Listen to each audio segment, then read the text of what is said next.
Hi everyone, Jules here. It's been much more than a minute. I know that.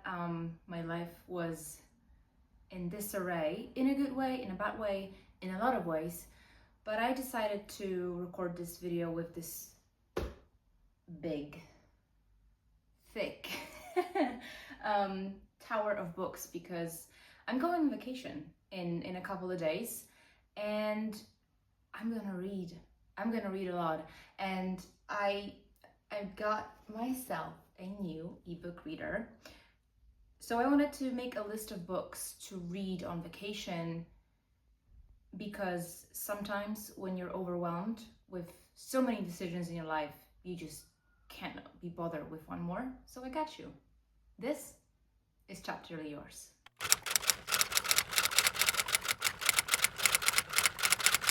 There has been so much happening in my life that I didn't really feel like recording, but also so many great things happened. I am restarting my blog, Twin Peaks Cafe. I started a newsletter for that blog, which is silly and whimsical, and I'm still building it, so I don't know what it will be at the end, but I'm so very excited to have it be launched. What? Anyway, I'm going on vacation. I'm very excited because I really need a clean break from making so many decisions in my life and having so many conversations about work and just doing stuff. I just need a break, which is very convenient because I think I'm reaching this breaking point and I need to not break. So being able to go out for almost 2 weeks to a sunny country with beautiful sights and clear blue water is exactly what I need. But yes, out of all the things that are happening in my life with my blog and with my writing, there is also a sad development, being that I needed to retire my old ebook reader, which was with me for over 6 years. So it felt a little bittersweet to say goodbye, but I got myself a new one. I already loaded tons of book on it, and I can't wait to start my new adventure with this one. So happy things are coming, and today I decided to take some load off of you as well, because we constantly have to make so many decisions in life, and so I prepared a list of books and a types of mood you would choose these for. I think I didn't want to go by genre because it's so basic and whimsical. So if you're going somewhere or just having a weekend with no plans, but you want to read something, or you were stuck in a non-reading slump, or whatever, I am here with 7 different little buckets or boxes. Maybe let's call them boxes or chests. No, baskets? I don't know. Anyway, I am here with a lot of books to recommend. Some are from my childhood, some I've never read, some I don't have a physical copy of. They're on my e-reader, but I have my notes with me, and I want to give you a tour of my brain when I don't want to make a decision about what to read next. I make a list and I let my brain flow, which I guess is a good thing. Anyway, let's get right into it. And so here's how it's going to be. I'm not gonna give a big review or a description of the book. That would take ages, and as much as I would love to do it, I'm not sure anyone will watch it. So let's just try. I was like, is this even on? Let's try it out and see where we get. There are 7 little boxes. Each one of them contains 3, 4, 5 books. I think the biggest box I have is with romances, but that comes somewhere here.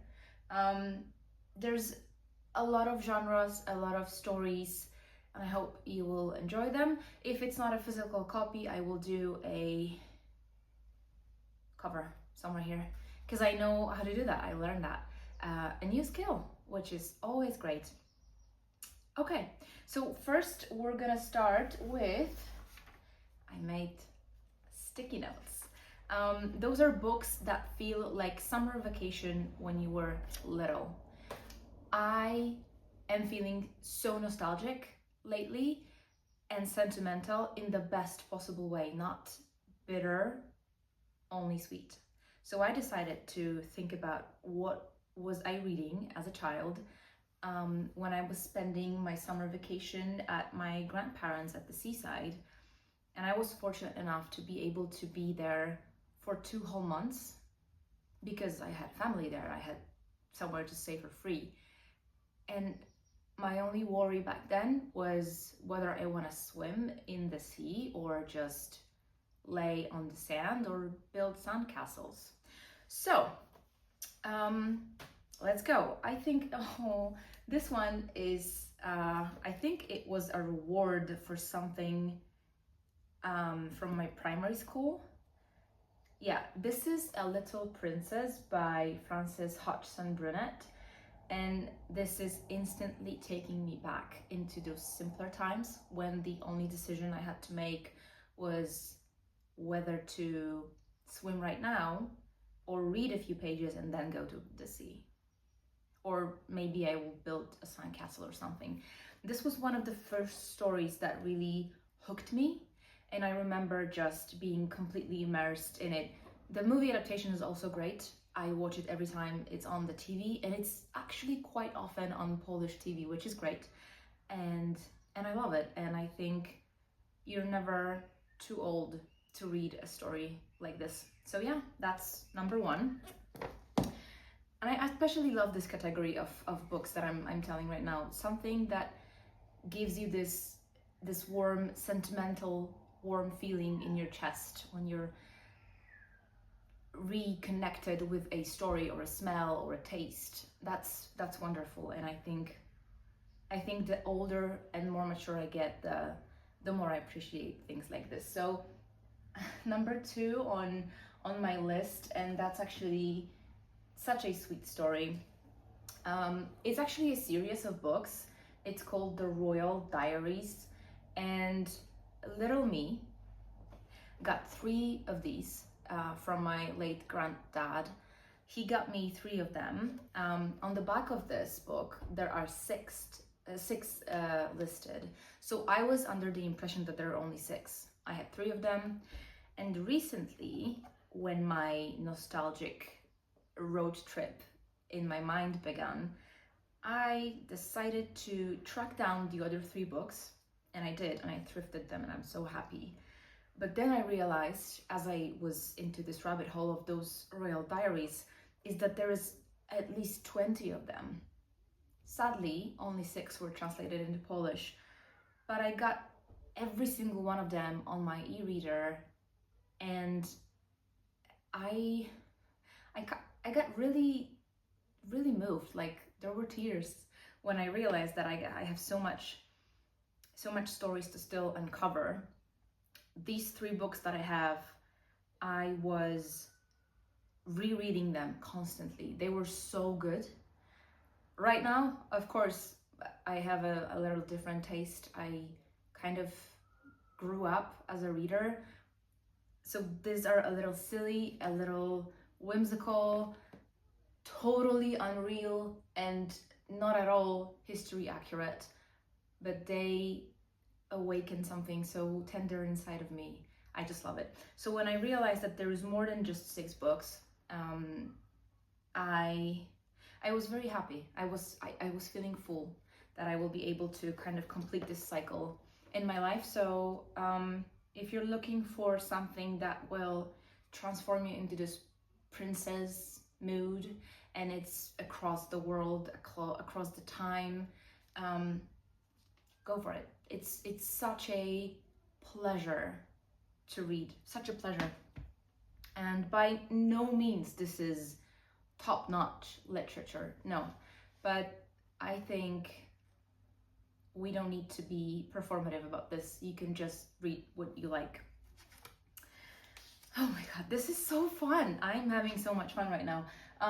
This one, oh, Anne of Green Gables. This is my mom's beloved series. She has tried so many times to get me into this, and I only read this first volume back in primary school because it was a mandatory read. Now that I'm older, I feel like I really want to read it properly because it's one of the things that she loves, and I want to understand it better, and I want to be able to kind of see it through her eyes. So I got this glorious, beautiful edition from my friend. I'm very excited to read it again.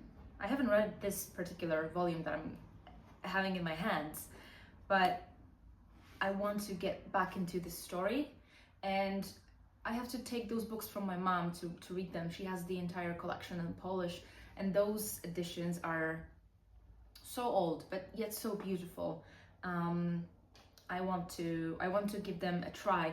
But Anne of Green Gables is something you read when you want your life to become a little kinder, a little fuller, and warmer. I think it's such a wonderful story, and I think a lot of people stop on this one, and there's so much more to discover. So yeah, definitely a great summer vacation read. And last but not least on this one is my absolute childhood favorite. And I only have one of the books. There are many other stories, but I have one. It's Moomins by Tove Jansson. I was raised on the cartoon, on the animated version. I loved it. To this day, I still have VHS, multiple VHS, with them, with the episodes of Moomins, and I have one that my mom recorded. It was a 3-hour tape with Moomins that she was recording for me every night because it was on the TV, and when I was sick, she would play the tape for me so I would be like a happy sick child. and one time she was recording on, she thought it's not recording, but it was. And so between the Moomins episode, we have like 15-minute episode of Texas Ranger, which is so funny. It cracks me up every time.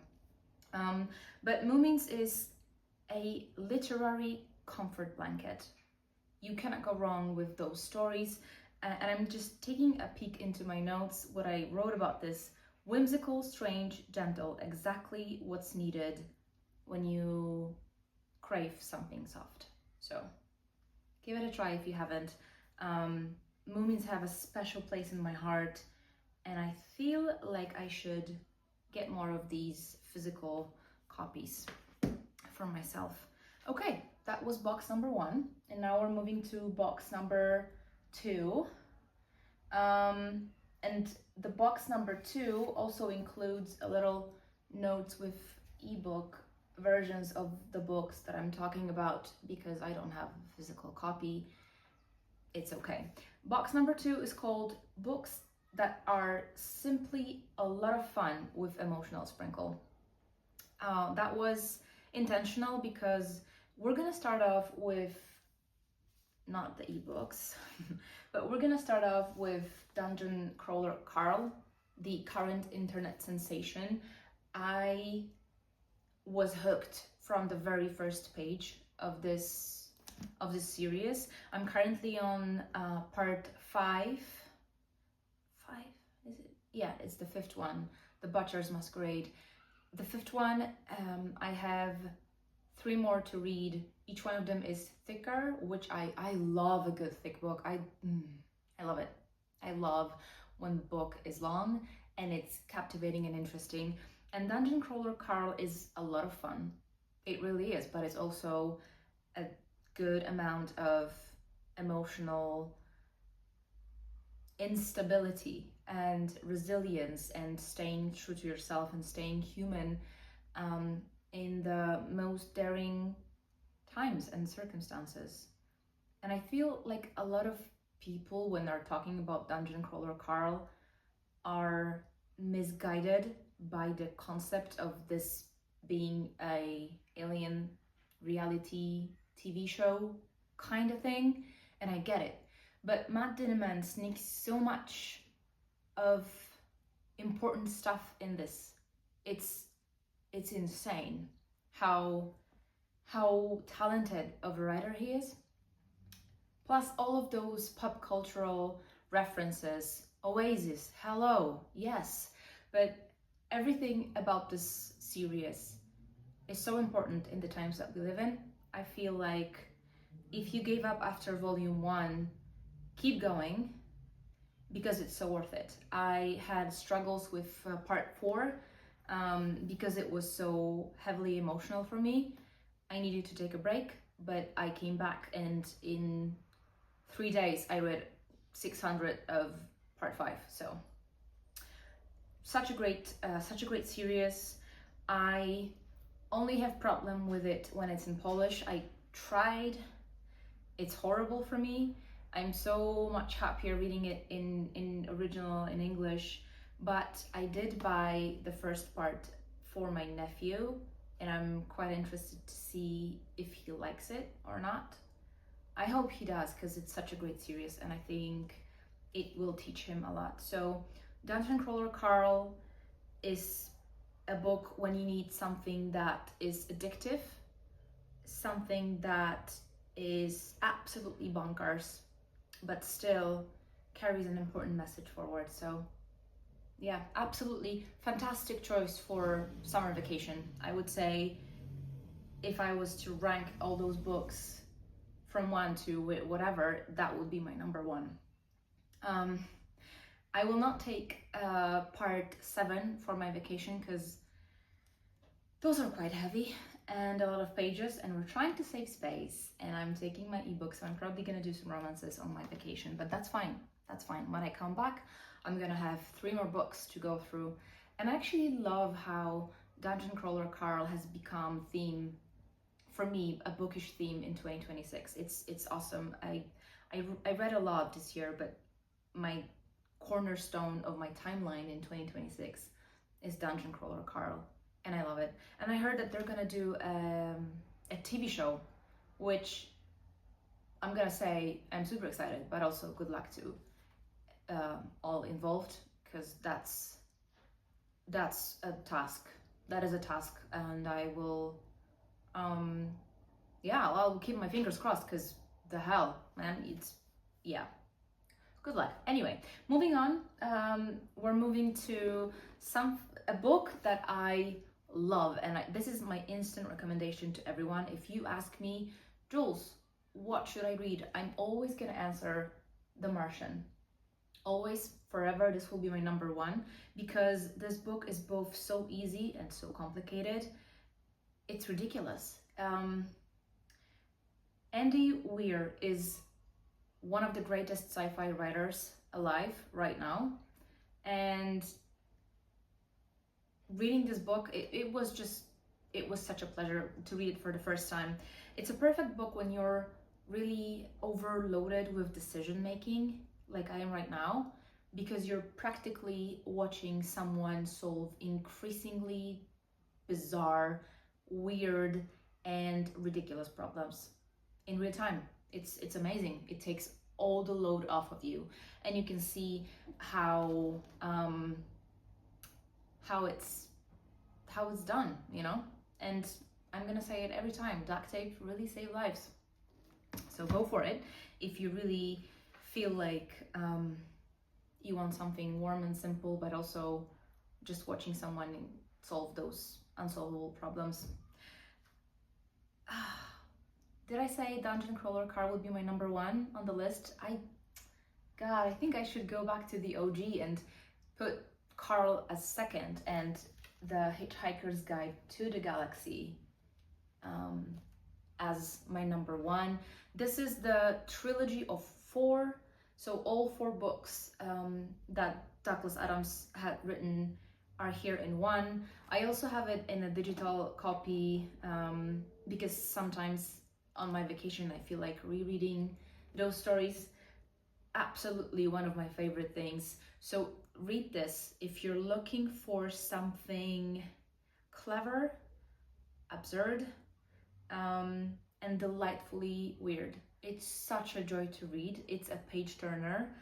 The audiobooks are also great.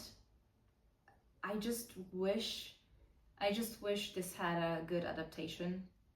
The film that they made was okay, but I feel like this story is so great, so funny, and so smart. It deserves a good adaptation. But I will always and forever cherish Hitchhiker's Guide to the Galaxy. I feel like it comes back to me every year, every couple of months. I feel this need to kind of immerse myself in that world again. So please, please, please, please, if you take away just 2 books out of this video, take Dungeon Crawler Carl and take Hitchhiker's Guide to the Galaxy. They are so good. And you will find in this book, actually, you will find the answer to everything in life. You will, I promise you, Douglas Adams has found the answer. So if you're in doubt, if you have any troubles, any issues, any problems, the answer is here. I promise you, you will not be disappointed. And now moving on to the books that I don't have a physical copy of. There are 2 on my list, and one I haven't read yet, but those are Murderbot Diaries by Martha Wells. You cannot see this, why am I showing this to you? But this is really a perfect vacation companion. What is better than an antisocial robot trying to carry on with his life? It's bizarre, it's wonderful, it's unexpected, and I feel like if you would be in a reading slump or having a tough time, that would be a great story series to go through. I think there also is a TV show on Apple TV. I'm not quite sure, haven't seen it, probably on my list somewhere. But yes, Murderbot is, I think, a perfect vacation companion. Yeah, I'll let you know, because who knows, maybe that will be my read this summer. And the second book that I'm recommending as part of a lot of fun but with emotional sprinkle is a series on oh my god, get a grip, Jules. A series of unfortunate events. I'm not even gonna cut it because I could not be bothered. Just enjoy the process. A series of unfortunate events written by Daniel Handler, but he used a pen name of Lemony Snicket. That's it. I got myself all 13 of those on my ebook reader. I think there are 13. But this is something that's just weirdly comforting, to go back to this strange world of bad luck and those unfortunate events and clever children. It's amazing. It's one of those series that I devoured as a kid, and I was not going out. I was just in my room reading, completely, totally immersed. And one part of me wanted to be in those books and experience all this bad luck with those kids, and then the other was like, you should probably not wish for this like to happen, but you're a child, you're forgiven. I will for sure enjoy rereading those stories once I am done with all the books that are on my to be read list, which is growing, but I like it. I became very good at reading a couple of books at once. I feel like I've lost the ability to multitask in other aspects of my life, but when it comes to reading and listening to books, I'm doing pretty well. Currently reading Butcher's Masquerade and Atmosphere by Taylor Jenkins Reid on my e-reader, and listening to Shift is it? On Storytel, the third part of the Silo series. I don't remember the name of it, but if you'd ask me a question about any of these, like this, easy peasy. So things change in life and my multitasking ability in other aspects is gone, but at least I can read 3 books at once, you know? Okay, moving on to books that let you disappear somewhere else. And when I was collecting those from my shelves, I realized that I forgot and I left in the office my copy of Project Hail Mary, and that's actually book number 1 on the list, so cover right here. This is a book if you want to read something that you'll just say to yourself, just one more chapter and I go to bed. And suddenly you're pulling an all-nighter because the book is so good you are unable to put it down. That's Project Hail Mary. That's generally also Andy Weir. You know, so just be careful. Do not read it if you have to go to work or have an early wake up. No, because I promise you, you will pull an all-nighter and you will come back and blame me, and I don't want to be blamed. But the other book that I have on this list, that I have on digital, is Chaos Walking series by Patrick Ness. Oh my god, that is such a great sci-fi, such an unsettling world. So if you're looking for a place to disappear completely that is strange and unpredictable and dangerous, but the people in it are worth staying for, this is the best series to read. I read it in a week. I think there are 3 books, maybe 4 in the series, but I was completely blown away by how good it is. There is a movie that I didn't particularly like, but the books are so good. So if you're looking for a strange place to disappear into, and it's such a great concept, such a great sci-fi concept of your thoughts being visible, like something you're thinking about is visible above your head, so for other people to see. It's a different approach to mind reading. So good. Give it a try and you will not be disappointed. And the last book in this category that I chose, because I was thinking that books are our tickets to other places, but there are some books that completely immerse you in them, like Lord of the Rings, which obviously I wanted to put on this list, but then I would probably spend 10 minutes explaining just how great it is. So I decided to go easy on my audience, and I only picked 3 books in this one. The third and the last one in, oh, okay, chill. The last one is The Night Circus by Erin Morgenstern. And this is a book to read if you want to make your world a little more magical, a little more mysterious, and dreamlike. This is the one that you should pick. I remember reading it and I was very curious. It was a very curious concept. I don't think I've read anything like this before. Besides, circus theme was so good because it became this kind of cabinet of curiosities. Wonderful, wonderful concept. It is a romance in a way, but not in this kind of pathetic, flashy way. I don't know. It's such a great book. I think a lot of people will like it. I also know a couple of people that didn't, but that's okay because we like different things. And that is absolutely fine. I should do some like visuals and jingles and shit, but I am too tired to think about it. What I'm not tired of is writing those notes today, and preparing this video gave me so much joy. And I think I'm finally coming back to the person I was, or maybe not. Maybe I'm never coming back to the person I used to be, because I'm gonna be someone else, someone new, someone happier, hopefully, someone less tired, someone hormonally balanced, if you will. But I've been struggling and I'm no longer struggling, which is great. So I'm gonna take a moment on my vacation as well to write notes for my next videos and film them once I'm back and rested and tanned and full of good things and great memories. So Maybe I'll do some like intersections on those videos, or maybe not. I don't know. It's fun. Anyway, moving on to the most exciting box of all, because I never considered myself a romance person. Obviously, I'm romantic, but in a literary sense, romance was never my genre.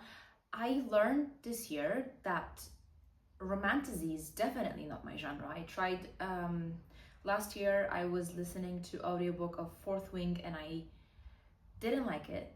I tried reading Akotar this year and I didn't like it. Fair. I find out something about myself, and that is that I don't like romantasy. But I recognize how wonderful that genre is for other people, and Godspeed, you know, I love it for you. I do, however, also discover that I love romance. I eat this shit up. Like, I just love it. When I was speaking with my friend about how difficult Dungeon Crawler Car became for me for a moment, in a particularly low moment with my mental health, she told me, read some romances, you know, just decompress, get out of your genre, your typical fantasy sci-fi genre, and read something unexpected for your brain. And I loved it. And I have all of those ebooks that I read so far, but I didn't tell you the name of the box that I came up with this, and it's so poetic. Are you ready? It's Books for Sunsets and Hopeless Romantics. I don't consider myself a hopeless romantic. I think I am full of hope when it comes to romance in life, but I feel like these give these gave me such impossible bar to dream of. It's wonderful, but also not really impossible. It's just you have to be delusional enough and whimsical enough, which I think I'm getting there. But anyway, I am going to start with the one that started it all, which is The Love Hypothesis by Ellie Hazelwood. Oh my god, I love that book so much. I was blown away, and I remember constantly texting my friend who recommended this book to me, and I was like, oh my god, this happened, oh my god, they did this, oh my god, something, you know. And she was so happy about this because she's been trying to get me to read those for a while. So I know what it feels like when someone you love and someone you care about finally reads the book that you recommend. You know, it's like fireworks and flowers are blooming and everything is like a green wave of emotions, you know. So I'm so happy that I did, because Love Hypothesis is this smart and fun and charming and beautiful romance story that obviously starts as a fake dating that leads to something real, with a couple of roadblocks along the way, but that's also life, you know. It's wonderful. So if you're looking for something charming and warm and funny, so funny, Love Hypothesis is one of them. I also put on my list Love Theoretically by Ellie Hazelwood. I think that one was also my second favorite by Ellie Hazelwood. I think I read 4 of her books right now, but these 2 are my top favorite. So if you're looking for smart woman, complicated feelings, this academia angle, women in science, but also this carried wave of feelings, that's the book to go to. It's ridiculously easy to get swept in.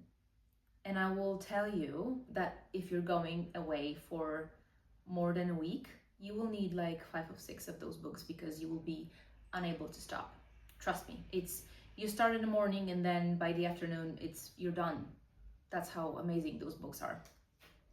The third one that I will definitely recommend is Book Lovers by Emily Henry, and I wrote here, if you crave a romance that feels clever and warm and gives you characters you actually want to spend time with, pick this one. And it is, because I've noticed with me that I like to speak with those characters. I like to understand why are they the way that they are, just like with real humans. um, so I like when they're flawed because that what gives this romance a little realism, you know? And I think that's what makes them also not entirely impossible, which is again hopeful. Or maybe hopeless. I don't know. I'm not gonna judge. But Emily Henry did really good with this one. It was a book for bookish people, although from an unexpected angle, because I wasn't expecting them to be kind of in the industry as if editors and working in publishing, but that was also great. I loved it. Now off to the more down to earth romances, and I'm not by no means I feel like those are Ali Hazelwood and Emily Henry not down to earth.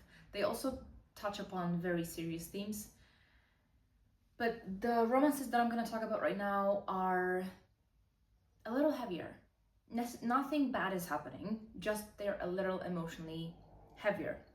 So when you want a romance with a little more history, with a little more history and emotional exposure and weight, 7 Days in June, as you can see, I have a couple of quotes marked here, but 7 Days in June by Tia Williams is one of those books that I was unable to put down. It took me like 2 days to read it, but it was such a wonderful, wonderful story, and it really got me all teared up at some point because it was just so beautifully written, and it takes a span of 7 days in June. So very, very highly recommended. I have a review notes on this one, so probably sometime this year later I will post a full review of this book, but this is really, really a great story. The next one is also something that I want to post in here because I will scream on top of my lungs from a very tall buildings and in forests, lakes, whatever, that everyone should read Alone with You in the Ether by Olive Blake.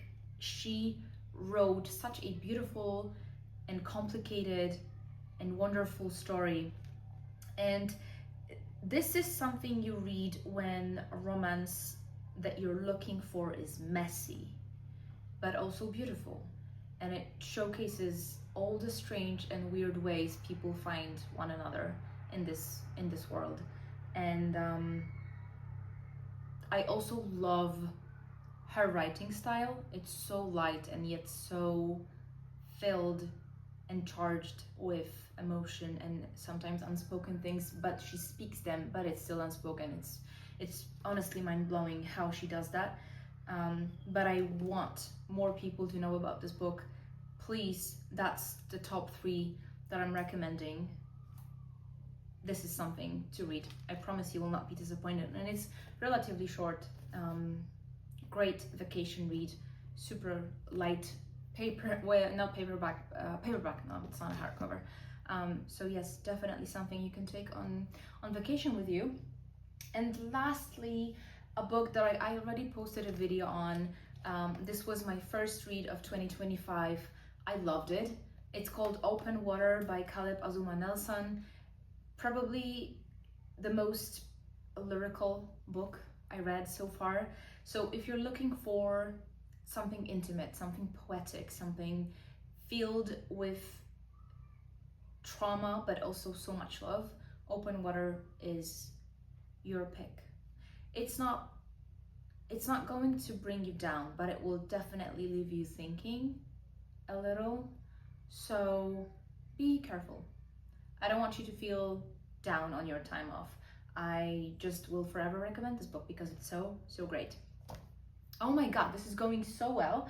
I was kind of afraid that I'm gonna spend like 40 minutes just going through those lists, and I was like, Jules, you can only do a one-liner, and I'm definitely not doing a one-sentence recommendation of this book. But who cares? It's my channel. I can do whatever I want. Do I need water? No, I'm good. because right now we're moving into another box of books. Only a couple more left, but that's fine. We're halfway there. We're on box number 5, and box number 5 is called Books That Turn Strangers into People You Miss. I love that, writing this list, because I've read so many great books that fill into this box, and I want to share it with them. Most recent one I read is called The Storied Life of A.J. Fikry by Gabrielle Zevin, and the first thought I had when I was reading this book was that it's a book. It's a book for books. There, I said it. I seriously will not be editing this video that heavily, because it's fun to make mistakes like this, like those tiny little mishaps. I love it. So if you're looking for a book about books, but also about people who talk about books in bookstores, this is the perfect love letter, because it's not only giving you those little notes about books, but it's also a very compelling story of a bitter man who went through something horrible in life, and then something unexpected happens, and then another thing happens, and he has this full, beautiful life, surrounded by the people he loves and people who love him and books. It's beautiful. I read it in 2 days on the train to Warsaw and back. That's how great this book was, and I kept so many quotes from it in my notebook. I didn't expect this book to be so great. But Gabrielle Zevin is one of those authors that just can't get things wrong. I know you guys probably, I don't know why I'm keeping hands like this all the time with my mic. I don't know. It's probably gonna look weird, but I don't care. Tomorrow and tomorrow and tomorrow, heavily annotated, tons of sticky notes in here. I loved this book. I did not expect it to be so good. If you're looking for a story of a very complicated friendship that is just as important as romance, this is the one.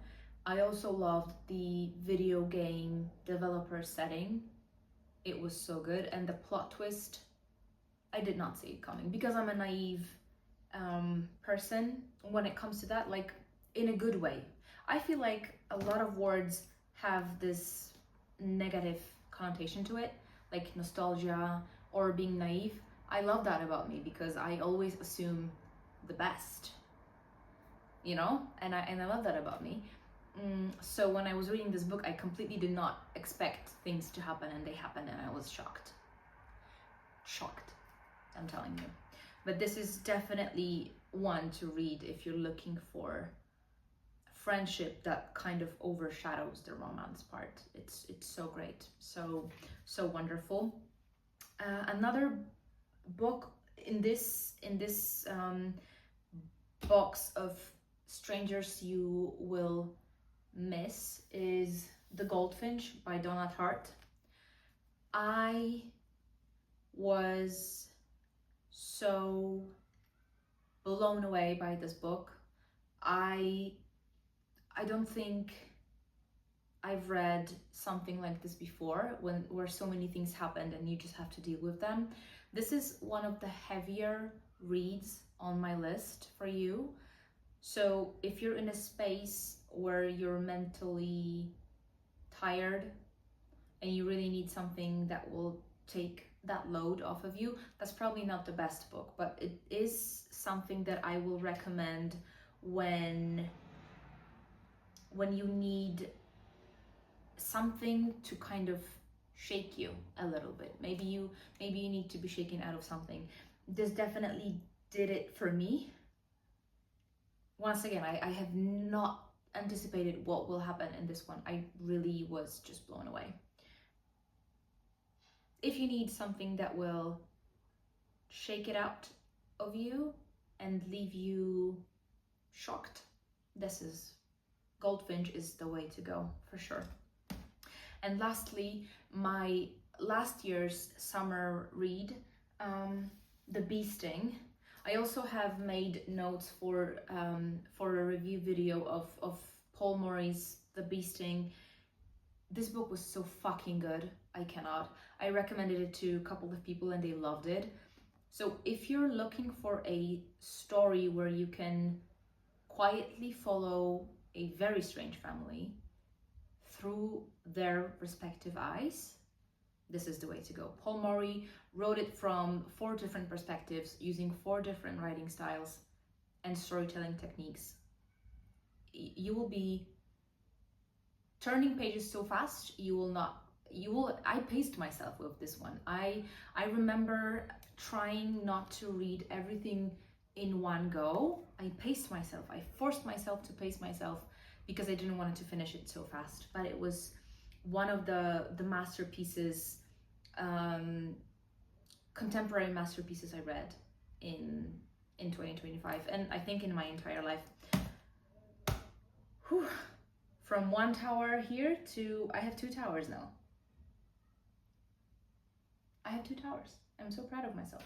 Okay. Moving on to the 6th box. And box number 6 is called Books for Slow Days and Strange Atmosphere. I like this one because autumn is slowly approaching, and I like it because it's also the time in the year when I am rewatching Twin Peaks, and Twin Peaks is strange and it's fucked up and it's wonderful. But it also has this specific vibe that I was looking for. I don't think that any of those books really give me the Twin Peaks vibe, but that was not the point. The point of this is to shift my mood from this warm, summer, sunny vibe into crispy leaves under my feet, warm scarves, all that stuff. So number 1 on this list is The Secret History by Donna Tartt. Classic. I don't know why it took me so many years to read it. Not that it was stuck on my TBR forever. No, I just bought it very late in my life. And I was like, yeah, I'm just gonna let it marinate on my bookshelf. And then I picked it up and I was blown away, and it was fucking amazing. So read this if you want to experience beautiful prose, decadent academia, and very complicated human dynamics, and you will not be disappointed. I promise you that. The second book, but also, it's not book, but mainly the author behind, anything from Joan Didion you can get on. You will not be, she's amazing. And when I'm talking about this transition from summer into fall, she makes me slow down. If my life gets fast and complicated and I need to step back and kind of appreciate what's happening in my life, Joan Didion and her slow sentences are helping me to change perspective and start noticing different things. So if you're looking to shift your vision and change your perspective, anything from Joan Didion will do the trick. Trust me. She was a very skilled note taker, a wonderful storyteller, and an observer that could spot something that I would never think of. And that's something I strive for in life as a writer, as a reader, as a human. Anything from Joan Didion. I have here Slouching Towards Bethlehem. I loved it. A collection of wonderful essays, including on keeping a notebook, which I love, and I reread it so many times during the year just to fish for quotes. I promise you, you will love Joan Didion as much as I love her. And lastly on this list is a book that I haven't read yet. It's on my list, perhaps on my vacation, although I said it like about 10 other books in the course of this video, is So Much Worrying in So Little Space, The Art of Edward Munch by Karl Ove Knausgaard. I probably butchered that name, I apologize.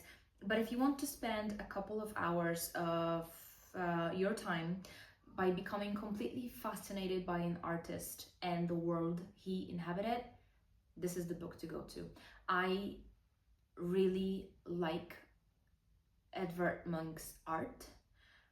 One of my dreams is to see the Scream in the museum. Hopefully, maybe next year I will be able to make that dream come true. So in preparation for making that dream come true, I want to read this book, so perhaps you can join me. Besides, I couldn't only put on the list of those books,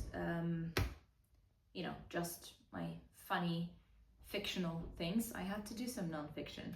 And actually, the last box that I'm gonna talk about is completely non-fictional one, because I realized that sometimes when I'm on vacation, I really like to read biographies. So my last box of books for this video is books for when you want to become fascinated by someone, real life edition. All of those books that I told you about today are fascinating, and you can get so immersed in Dungeon Crawler Carl or Murder Book Diaries or 7 Days in June, but those are still just stories that never happened in real life. Hopefully something like Dungeon Crawler Carl will never happen in real life, but I do like a good biography. So I picked three, yes. And maybe I'll start with the digital one that I don't have the physical copy of. It's called So Long Marianne, A Love Story by Kari Hestamar. If you're looking for an intimate insight into life and relationship with someone that was bigger than life, and how harrowing that could have been, and how beautiful it could have been, this is the book to read. I am a little scared to read it, but who knows? Maybe I will be not heartbroken after I finish it. I would very much not like to be heartbroken by this book, but I'm pretty sure I will be. So, that's good. The other book that I have here is pretty dense. It's a brick, and in my copy the font is super small. So even though it is like, oh god, hold on. Oh, those are notes to pages. It's like 559 pages of text. It feels like much more. But the story I'm talking about is American Prometheus, The Triumph and Tragedy of J. Robert Oppenheimer.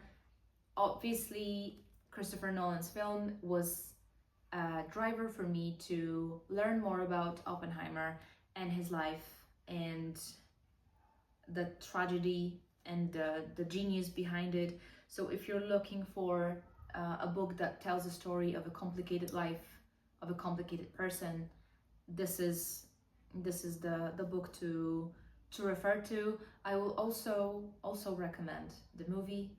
You know me, Nolan super fan, always advocating for my guy. So definitely something to consider reading. Although I'm not gonna lie to you, I struggled with this and it took me a long time to get through with this. I'm not really good with heavy historical books, pun intended. It is quite heavy, but you know what, like loaded, that's the word, loaded books. But it was good. But to counter all this weight, I also have one of the biographies that I enjoyed the most in my life, and that is how is it called? Okay, George Lucas, A Life. Because in Polish it's called completely different, so I needed to take a look. I have a Polish copy. Biography of George Lucas was so fun to read. I learned so much about how Star Wars came to life, what drove him to do the episode 1, 2, and 3. I learned so much about his friendship with Steven Spielberg and so many nuances and insight into his life and how he shaped the cinematography. So if you're looking for a deep insight into a life of a man who was passionate and obsessed and helped shape modern pop culture, this is your read. And I promise you, you will not be disappointed. Even if you're not a big Star Wars fan, it's just so interesting to get to know the brain behind it, because Star Wars is such a pop cultural phenomenon. It's ridiculous. It's not. I love Star Wars. But my friends, we've made it till the end, and I'm just, wow, I gave you so much options to choose from, and yet I told you that I will I will not give you decisions to make. But the thing is that this should be a little simpler, because I gave you a little insight and stuff. I feel like I should do some honorary mentions as well to the books that I associate with summertime and vacation. Everything from Dan Brown, such page turners, and those are like adventure books. I love it. This is definitely a good summer holiday read. Let me take a peek on my bookshelves.